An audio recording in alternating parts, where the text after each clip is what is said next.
nagpalit na tayo ng brake shoe. Ayan, dito sa panglikod natin. Nung mga nakaraang linggo, nagpalit tayo ng brake pad doon sa harap. So ngayon mga boss, ito yung brake shoe natin na in-order sa TikTok. So genuine parts ng Honda Beat version 3 Premium, no. So ayan na mga boss, no. Tanggal ko na tong tambotso. Ayan, or muffler, no. Ayan. So yung sa pinakapuno, 8mm, 2 piraso. So dito sa pangatlo, pinaka engine niya sa ilalim, so 10mm. Tapos dito 14mm, yan, dalawa. So bali 5 tornilyo ang natanggal natin, no, dito sa ating tambutso. Yan, tabi lang natin. So ngayon mga boss, ito naman itong pinaka mags ng gulong, pinaka hub niya, no. Ayan, tanggalin natin to. So ito, ang size nito ay 24mm. So ayan, so gamit tayo ng 24mm. So ang unang gawin natin mga boss, para hindi tayo mahirapan na magbaklas niya, no, ang gawin natin mga boss ay ilak natin dito. I-preno natin to sa brake lever niya, no. Ayan, so andito yung pinaka inalak. Ayan, so ilak lang natin yan para hindi tayo mahirapan, no. So meron man rin tayong impact wrench. So try ko gamitan ng impact wrench mga boss, no. Baka hindi ganong no, matigas o hindi mahirap baklasin. So ayan, dito yung pinaka brake arm niya, no. Ayan yung push rod niya o adjuster nut. So ayan, ito yung pinaka level ng ating brake shoe mga boss. Diyan natin malalaman kung manipis na o hindi. So sa akin medyo malayo pa naman, so hindi ko na pabutin dyan. So mag check na ako, no. I-check ko na yung brake shoe ko. So bubuksan ko na to. So ayan mga boss, tatanggalin ko muna. So hindi ko na maipakita sa inyo. Ayan, so may ko na ipakita yung loob nito pagbabaklas ko na itong gulong mga boss. Ayan, dito muna, no. So ayan na mga boss, no. So natanggal ko na, ginamitan ko ng impact wrench. Ayan, yung impact wrench natin ginamitan ko. So hindi tayo ganong nahirapan, no. So ayan, ito yung lock nut nya, no. Tapos may washer pa yun sa loob mga boss. So ayan, tanggalin ko muna tong mags mga boss, no. So ito na nga mga boss, natanggal ko na yung mags.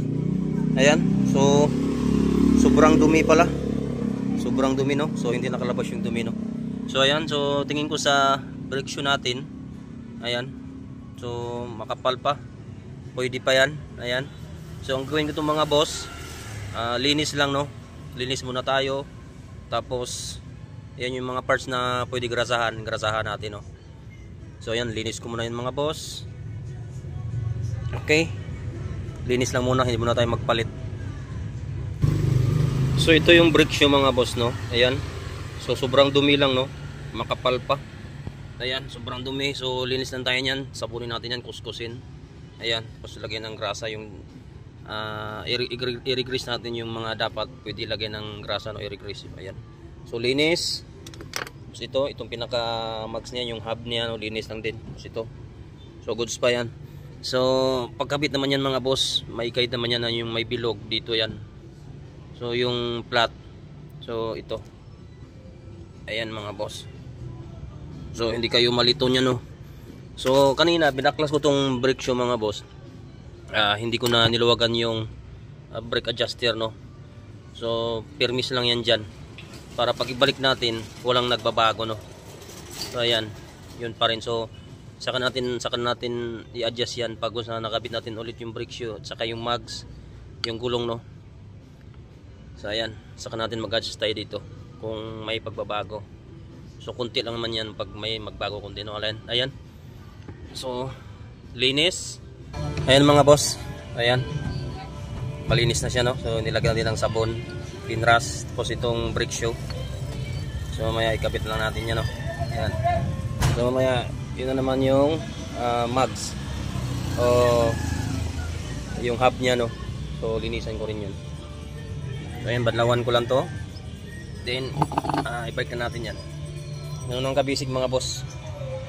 So hindi pa tayo pwede magpalit mga boss, medyo makapal pa yan. So mga 1 buwan pa yan mga boss, no. So yan, depende sa habit ng pagpipreno nyo. So sa akin, tatagal pa to. Mga buwan pa to, mabutin to. Kapal pa yan.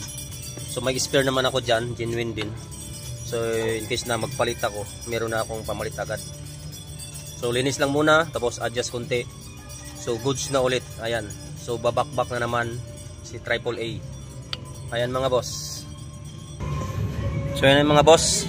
Ayan, malinis na. So pwede natin ibalik tong brake shoe. Yan, malinis na rin yan mga boss. Naparas na natin yan. Ayan, ibalik ko na.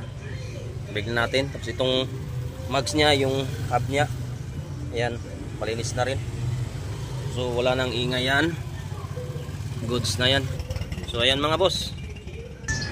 So ayan mga boss, nabalik natin yung brake shoe, no? Ayan. So ikapit ko na tong mags. Ayan. Para goods na yan mga boss, no?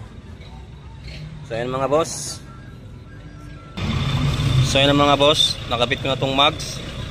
So ilagay natin yung lock washer, and then lock nut, tapos higpitan. So goods na yan. Ayan, walang nagbago, linis lang mga boss. So ayan, maraming salamat mga boss sa walang sawang suporta sa ating Facebook page, Kuya Nicky Moto. Ayan, God bless atin lahat, peace out.